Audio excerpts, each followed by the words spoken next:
show at the office all day today? No, just for a little bit.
All right, here we go.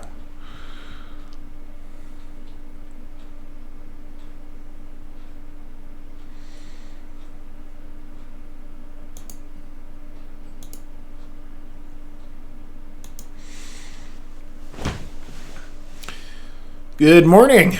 How's everybody today in this, continuing isolation, continuing quarantine? It's a nice snowy day here in Denver, so really, it almost, and I've heard other people say this, that when it snows so bad that you'd normally be inside, it's not so bad to be quarantined because it feels like you'd be there anyway. So they're really not as worried about it. They feel like it should be normal. So a lot of depression on these days and a lot of anxiety tends to go down, which kind of seems natural. Where we connect.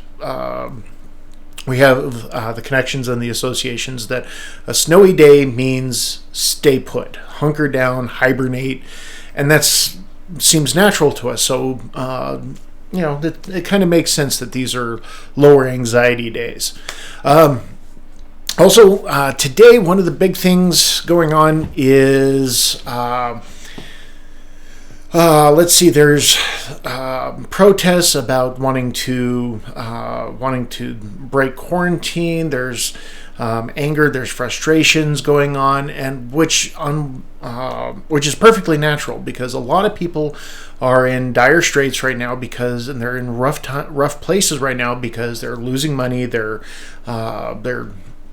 stimulus checks only cover so much, and those are starting to go out.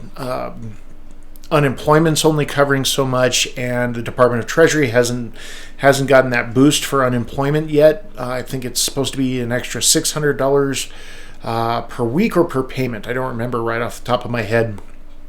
But those aren't really going to be... unemployment checks are only doing so much. And unfortunately, it's really starting to drag on people. People are losing connection with friends, family that they want to be talking to. They want to get out. Church groups. So that's going to be kind of an interesting point. There's a lot of church groups that are getting frustrated because they think that the government is just trying to shut them down so they can't congregate and worship just out of government control. And unfortunately, speaking from somebody with a medical background and who's seen the effect of this on people, on elderly, a lot of the clientele in the clinic I work part-time at, our average age is about 60 to 65 and above. And to see what this does to elderly people is actually pretty terrible. So to see these people, these church groups, get angry about this is kind of scary. I've got cat walking behind me. It's kind of scary because to me it shows a big, almost a gargantuan lack of understanding of what's actually going on. The whole thing gets a little political, and that's not really the point of these classes. But what it brings to mind to me is be aware of why you're quarantining, of why you're isolating. Keep in mind that this is to protect you. Pardon me just a moment. I promise it's just dry air, not corona. But the whole reason of staying separated is to kind of contain the spread of this virus until we can get a better handle on it. So if you're watching this, I'm not trying to get really political about it. Just stay safe. That's the whole point of the lockdowns, of the quarantine, of the isolation, is to stay safe. Not only for you, but for your family, especially for a virus that has up to 14 days of being asymptomatic, where you're not showing any symptoms, where you're shedding the virus without even knowing it. You're contagious without even knowing it for up to 14 days. So again, stay home, stay safe. With that said, let's get into class. So, sorry. Let me just snuffle here. All right, so for this class, we're going to be talking about the spectrum of motivation, about why people get motivated to do the things they do, about good motivations, bad motivations. But to kind of do a quick review, last class we covered identities. We covered how they're the masks we wear, how they're always fluid. Why do I feel like this is not it? I feel like we covered something different yesterday. Am I having brain farts? This is what we covered. Sorry. I'm trying to get further lesson plans going, and it's goofing me up on what we actually covered. Finding your core, finding your strength. If you want more of that, just go back to the previous class. In case I did goof it up. Sorry, I'm used to having a week or two between times of getting this up and going. All right, so as always, let's do our quick 5-minute awareness exercise. If you're not doing this more than once a day, that's fine, but at least be doing it once a day. Remember, no self-editing, no self-judging, just write what comes out of your mind.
stuff. I just realized I had mute on. Sorry about that. Let's see. Let's make sure that's actually coming out. There we go. Okay. Sorry. So, like I was saying before, I realized I had mute on the microphone. Being able to actually get used to writing without the self-judging, without the self-editing can be kind of hard. As I've said before, there's people who go back through and look at this stuff and say, oh my God, I'm a terrible person because I write all this bad stuff, or I'm a great person because I write all good stuff. But they're judging one way or the other, and they're editing. So just get out the good stuff, get out the bad stuff. Don't worry about figuring out if it's good or bad. Just at this point, get it out. All right. Oh. Dry air just really gets up right up my nose. All right, let's say we move on. Okay, so today's class is about the spectrum, what I call the spectrum of motivation. It's basically what motivates us to make changes in our lives one way or the other. It's what motivates us to do things, either move forward, move backwards, whatever it is. Anything you're doing in your life, your motivation for it can be attributed to somewhere on this spectrum. Now I want to kind of go back through, or I want to give you a part of an example for this, and I want to tell you a story about. Actually, this is kind of the same story of a lot of smokers who come to see me for hypnotherapy about why they want to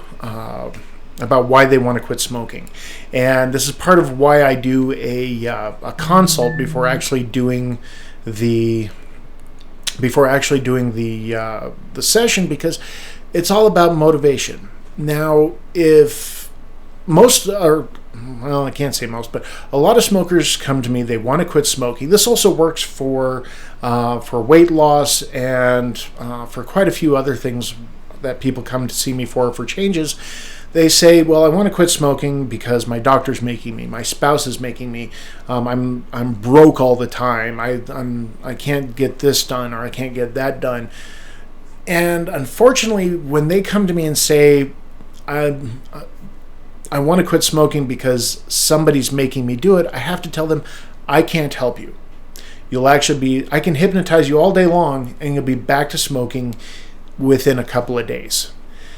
Primarily because they're working under the wrong motivation. And that's what we're going to talk about today. So as you can see, we've kind of got things broken up into negative motivators and positive motivators here on the rainbow. And you can see right down the middle of green is pretty much the tipping point. This is where you move from negative motivators to positive motivators.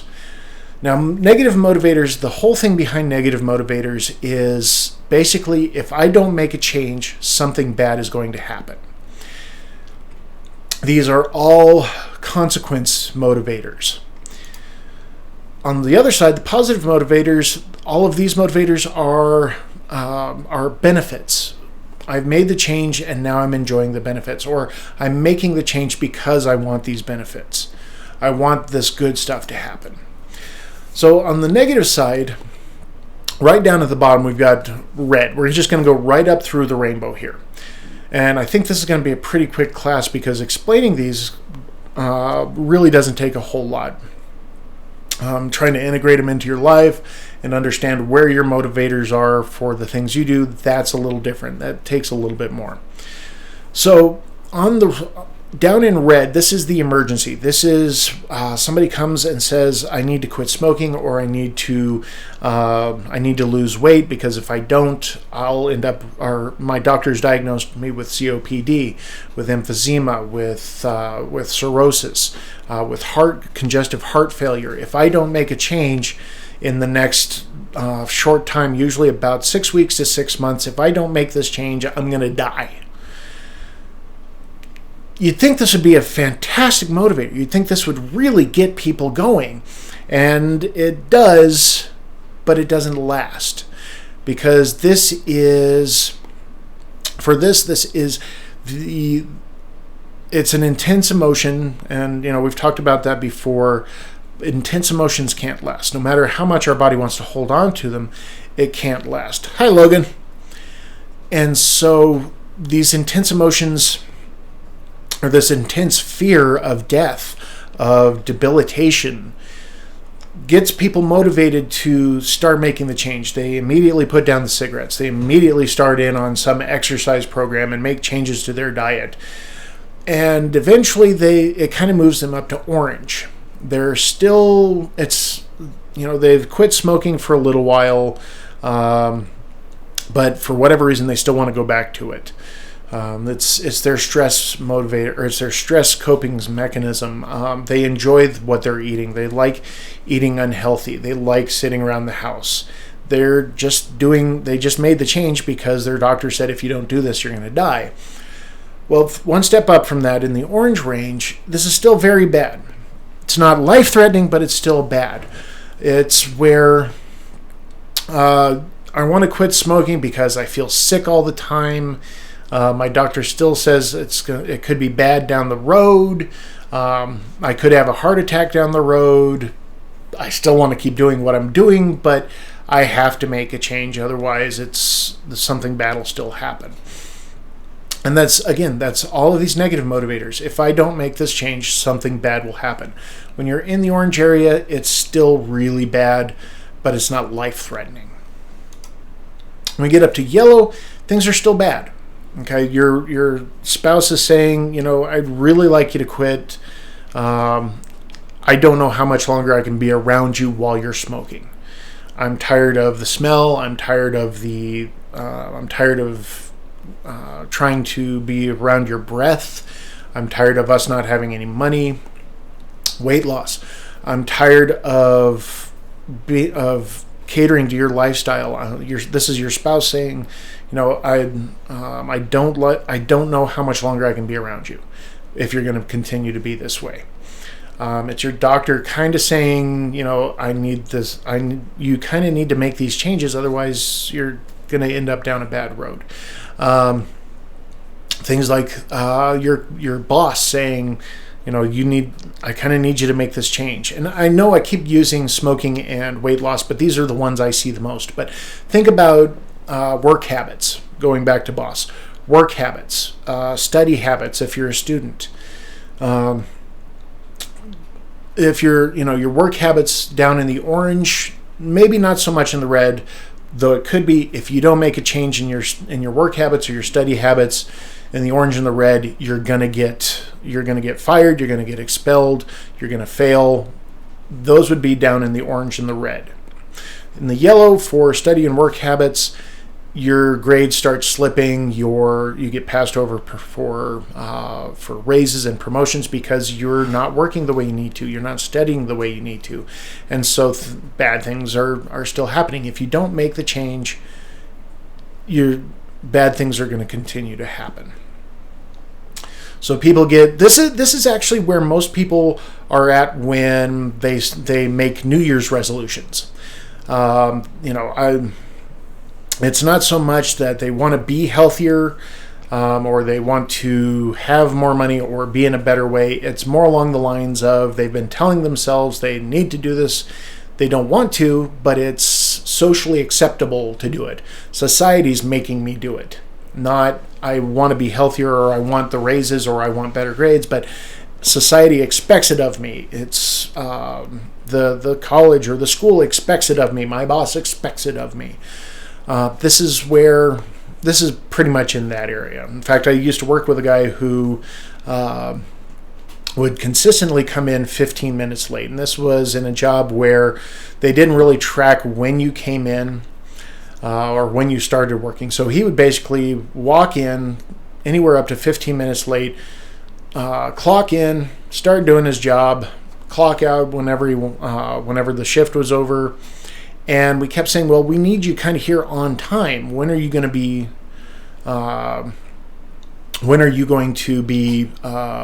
coming in on time? Why aren't you coming in on time? And he said his response was basically, I'll come in on time when they pay me to come in on time. Now you'd think that'd be kind of implicit, I can speak, kind of implicit in the employment contract of, yeah, we hired you, we expect you to be here on time. Well, he hadn't had any negative reaction to him coming in late. The bosses hadn't noticed, and they weren't really. So he didn't really see. There was no negative consequences for him to make a change, for him to start coming in on time. So that's kind of where, if the bosses had noticed, he'd be here in the yellow. If the bosses had said, no, either show up on time or you're going to lose the job, that would be yellow or orange. It's a small change he needed to make, but it wasn't a job-threatening thing that was happening right then. It probably would have been a write-up, a meeting with the boss saying, look, we really need you, we hired you to be here on time. This is where he'd be. It would be in the yellow area when they come up or when they finally figured it out and said, be here on time or you're going to get written up. Be here on time or you're going to get notices put in your file. That would be in the yellow.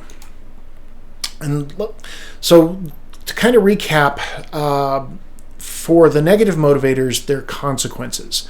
They're things where if I don't make this change, something bad will happen. And going up through the levels, so we'll go back to somebody who was losing weight, who got told by their doctor, they're in the red. They get told by their doctor, if you don't lose the weight, you're going to die. Your heart's going to give out. Your body's going to give out. The diabetes is going to hit you really hard. Whatever diagnosis it is. So they don't really want to make the change, but they have to. So they're in the red. They make the change for a little while. They're eating a little healthier. They're out of immediate danger. They still don't want to make this change. They still want to live the lifestyle they were, eating McDonald's every day, eating fast food every day, I should say. YouTube don't get me for copyright for saying that. They want to eat fast food every day. They want to just go home and sit and do nothing every day. They don't want to get out and move. They want to eat unhealthy, but they've been eating a little healthier long enough that they're out of the immediate danger. That's where they're into the orange. Their doctor says, you're great, but you kind of need to keep it going, keep exercising, keep your healthier diet. Fine, I'll do it. They get up into the yellow, where now their weight is down, their health is a lot better, but it could be a quick slide back down into the yellow and the red, or down into the orange and the red. So they keep on going with what they were doing on the exercise program. They cut down on here and there, but they're really not seeing the benefits. They really don't want to do this. They would be, if there was no health problem, they would be very happy just going right back to what they were doing. And that's all the negative motivators. Now, it's not to say you can't start out a change or your motivation has to be in the red. There's most changes, like I said, with New Year's resolutions. Most motivators there are in the yellow. Probably about 85% of motivation is in the yellow when it comes to the negative consequences or the negative motivators. So then we come to green. Now, green is the middle ground. It's the tipping point. It's basically where people kind of jump back and forth as they're really getting into it. Somebody who has been exercising for a while and they're starting to they've been doing it hard enough and for long enough that they're starting to notice that their health, that their breathing is easier, that they've got more energy. This is where they've kind of tipped from, if I don't do this, something bad will happen, to I want to do this because good things are happening. And that's the crossover. This is where you go from not being able to stick to it to starting to really stick to it. The problem is, this is also where most people kind of fail in the green. In the middle ground is where most people kind of fail with their New Year's resolutions. They start doing it for a little bit, they start seeing the benefits, but they're also seeing the consequences. And this is where most people kind of go, you know what, this isn't worth it, and just stop doing it. They stop smoking because it's their New Year's resolution, but they don't see the benefits fast enough. They don't see where they're getting energy fast enough. Their money isn't coming in fast enough. The smell from their teeth, from their breath, from their clothes isn't going away fast enough for them to really see the benefits, and so they just go right back to it. And if for students, for workers, if they're trying to get better work habits or better study habits, this is where they're studying more because they're hitting the books more because they're getting the good grades and they like getting the good grades, but they really don't want to have to put in that extra effort.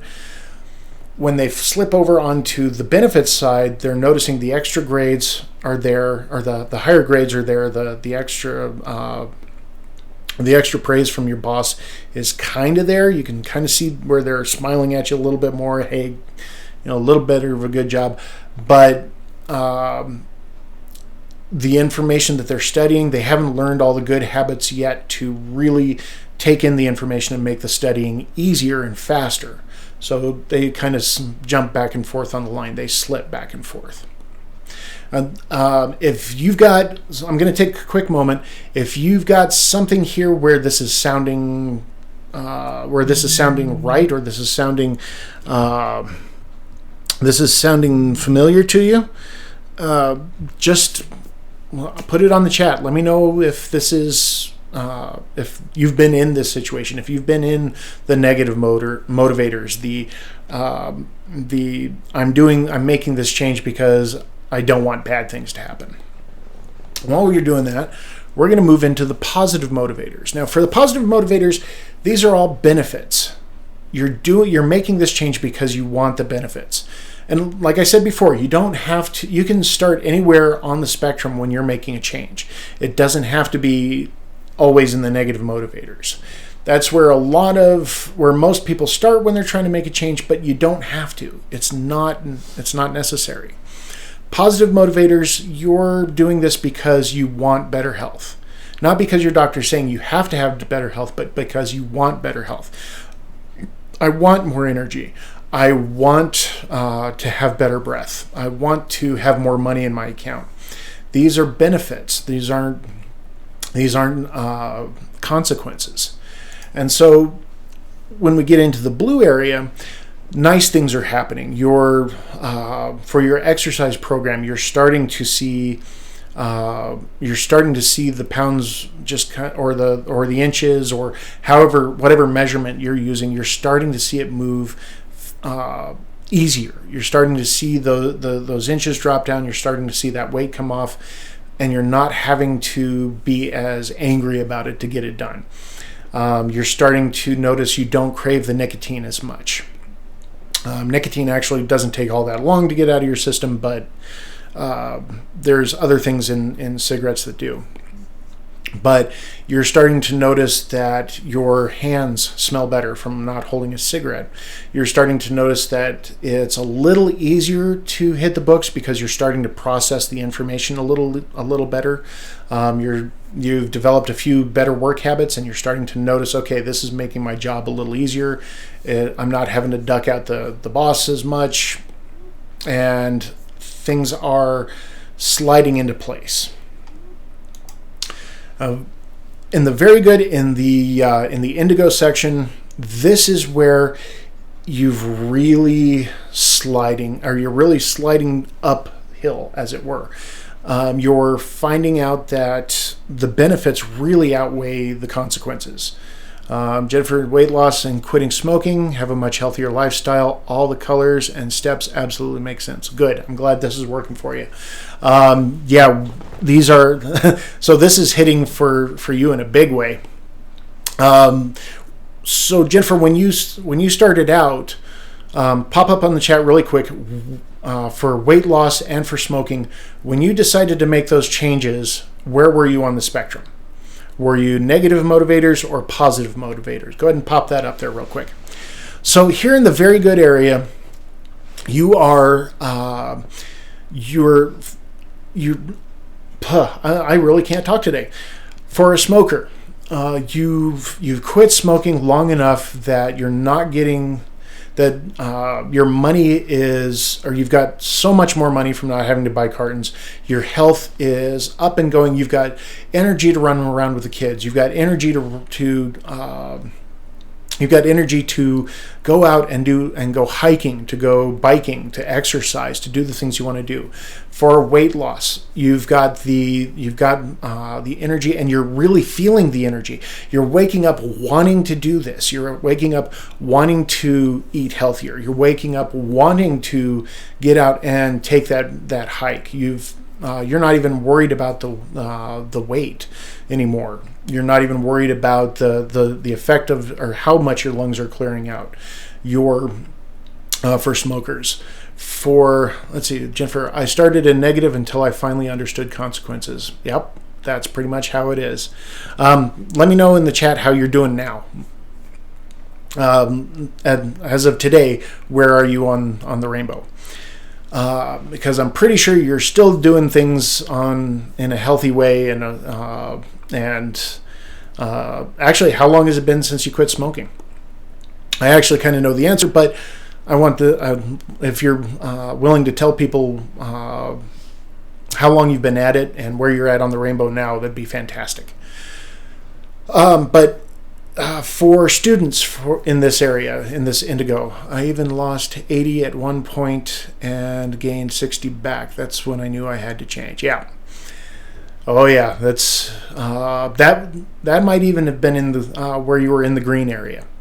Kind of that back and forth, and then finally saying, okay, I got to do this.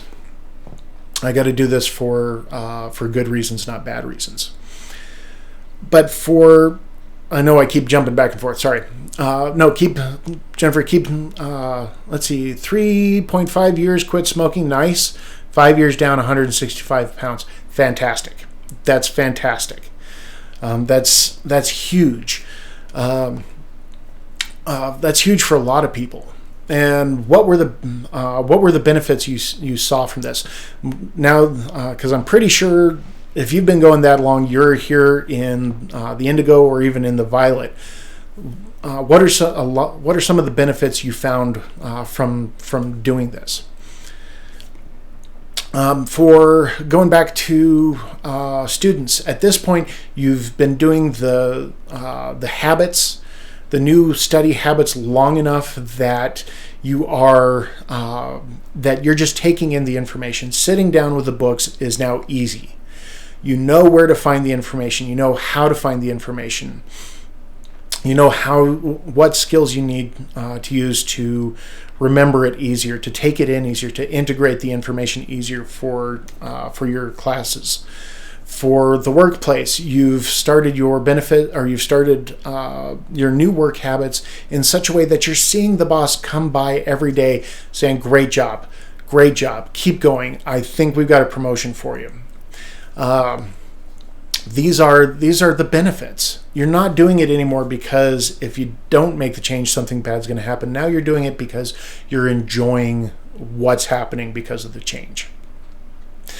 For somebody who's just starting out at this point, maybe they've been living a very healthy lifestyle for a long time, but they kind of want to just make some more changes to boost up what they're doing.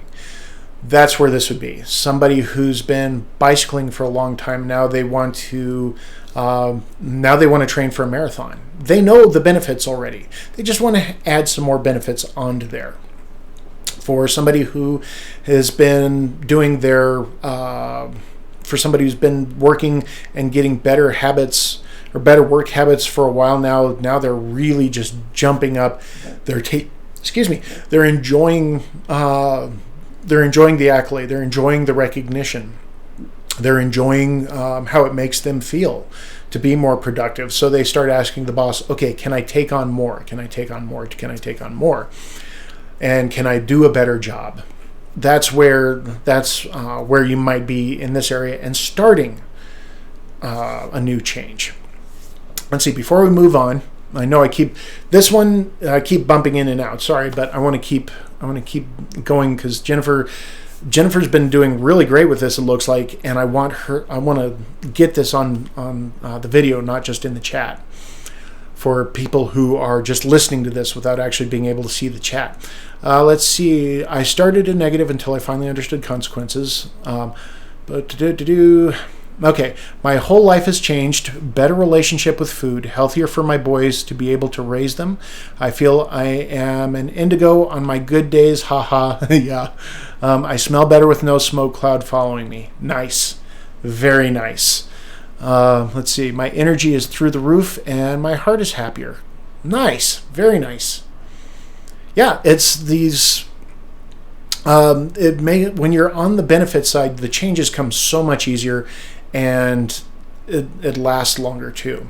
So we're going to go to Violet really quick, and then we're going to go back to the spectrum and talk a little bit about moving up and down through. So here in the Violet stage, yes, it can be done. Fantastic.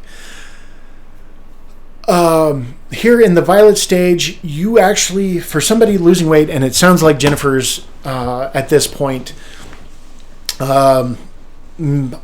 probably between Indigo and Violet.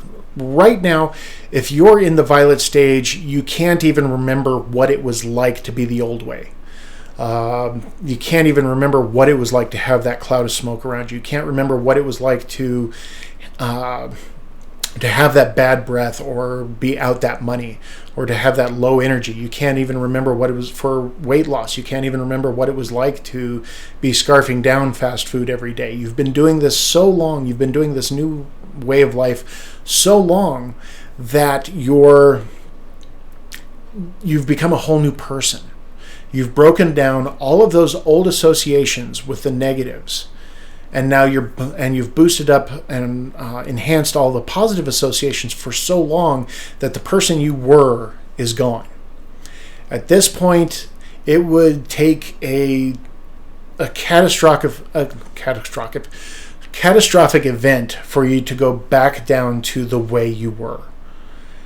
When you've hit Violet, there is no going back.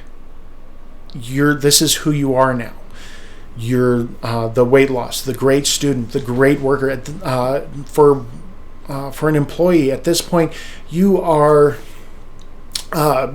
just an exceptional employee. You've gotten promotions, raises, and for a student, your grades are fantastic. And you've learned your study habits and your academics so well that it becomes a breeze for you.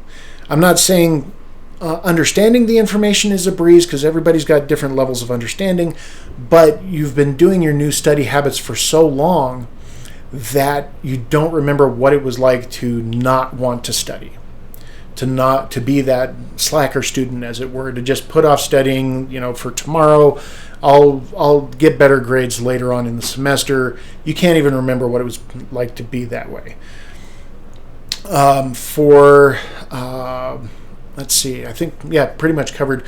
For weight loss, you've gone from about ready to from about ready to die to now you're running marathons. You're bringing in friends to exercise with you. Maybe even you've joined a Weight Watchers club to help motivate others, not for your own weight, but to help others. You're finding ways every day to do this because you love it. It's become so much a part of your life. I'm going to go with the old joke. This is how a lot of CrossFitters are. A lot of the die-hard CrossFitters, and they're CrossFitters because they tell you. The ones who've been doing it long enough that they live for going to the gym every day because they're loving the benefits. Not because they want the status of being a CrossFitter or being in the gym every day. That's slightly different. That's still back down in the green. And we'll get to that in a second. But they've been doing it for so long. Their family's exercising.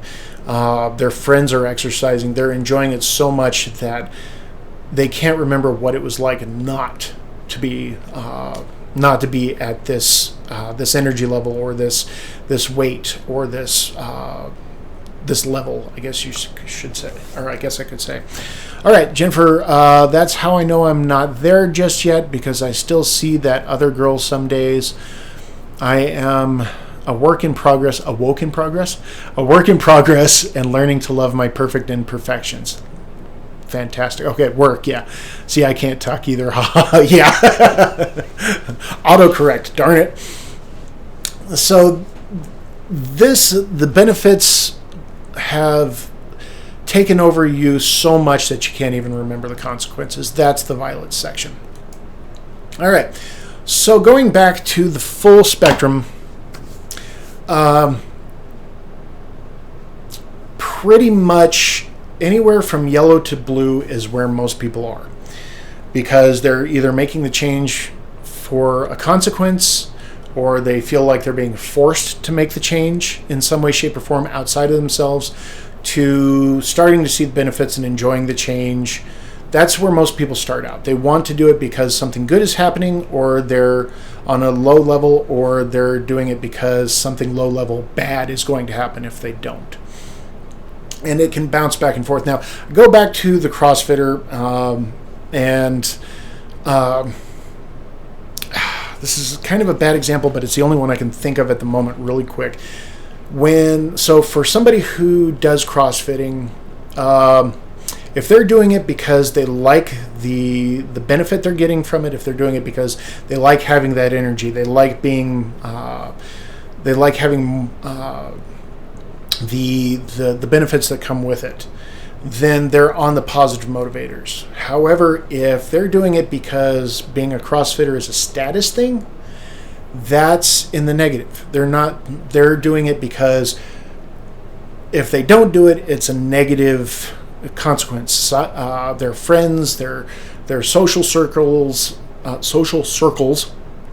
apparently, again, see it as, oh, you're not CrossFitting? That's a negative thing. Man, I'm sorry, I'm trying to stay away from the Karen stereotype, but it's, or from saying this is a Karen stereotype, but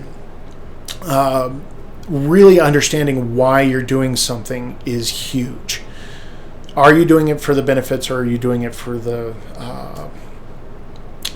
consequences? If it's because you're feeling forced to do it, you're on the negative side. If you actually enjoy doing it and want to do it and find yourself looking forward to it, then you're on the positive side. That's a good way to see, why am I making the change? Am I being forced to, or do I actually want to? The problem with the negative motivators and being forced to is kind of goes to the phrase wounds heal. It's really easy for somebody in the negative motivators to stop. In fact, it used to be a lot of people, when they came to me to quit smoking, they would say, well, can't you just make cigarettes, make me feel sick? And I'm talking about for hypnotherapy. Can't you make me feel sick when I smoke? As if, smoking does make you sick anyway. Doesn't it, or can't you make it so that I hate the taste of bad food? Well, absolutely I can, but that's not going to motivate you. That's all negative stuff. You're not looking for the benefits, you just want the negative, or you just want the quick fix because you're being forced to. Here's a funny thing about a lot of smokers who come to see me. If they come to see me because they want the benefits, 90% of the time, they could actually just quit right then and there. They could quit cold turkey and be just fine, and other than some of the chemical addiction, they'd be just fine. They come to me most of the time because they need to know how to quit. Their minds actually kind of need to be Dumbo feather tricked into saying it's okay to quit. And that's one of the reasons why when somebody comes to me and says, I want to quit because I want better health, because I don't want that smell, it's so easy. A couple quick visualizations and they've already quit smoking. If they just need a better stress coping mechanism, it's easy. It's super easy to get people to quit smoking. But if they don't actually want to quit, they're going to jump back and forth depending on how much they're smoking, or for weight loss, how much how unhealthy their lifestyle is. They'll jump back and forth between red and yellow all the time. If they get told you got to quit smoking because you're going to die of COPD or of emphysema, they quit smoking, they get up into the yellow, their health is better, they're not in as much danger, and they go right back to what they were doing and threaten orange or red again. Doctor says, okay, you've got to quit smoking again. They quit or they reduce smoking, or they quit smoking for a little while, get back up into the yellow. The danger's not there. It's not as intense. They go back to the old ways. They drop back down again. Weight loss, same thing. They lose, however much weight that their doctor says, okay, you're, I don't know if you can hear this with a microphone. I'm going to take a quick break really quick and see if the microphone will pick this up.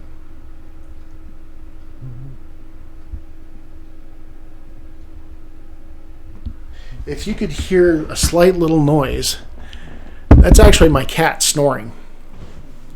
There's times where I can be in the other room and hear her snore. Anyway, just a little quick aside there. That's the fun part of working from home. So basically, wounds heal, intense emotions fade on the negative side, and when the danger goes away, you go right back to doing what you were doing. I know I keep going on with these examples back and forth, but these are pretty much the things I see from most people. I either want to lose weight, quit smoking, be better at my job, or for students, I need better grades. Let's see. So, going through all this, now let's go to another smoker story. And this new smoker, after all this probably makes a lot of sense. I want to quit smoking because I hate the way it tastes, hate the way I smell, hate the way my mouth feels. I want to feel better. I want better health. I want to be able to run around with my kids more. I want more money. This person, you tell me where you think they're at. All right? So that kind of wraps that up. Always think about whenever you're making a change, or even through your daily life, if you need to make a decision, ask, where am I on the spectrum? Am I making this decision because I have to, or because I want to? All right? All right, so any quick I cannot speak today. So for this part, any quick questions, anything you guys want me to address, throw it up there on the chat really quick.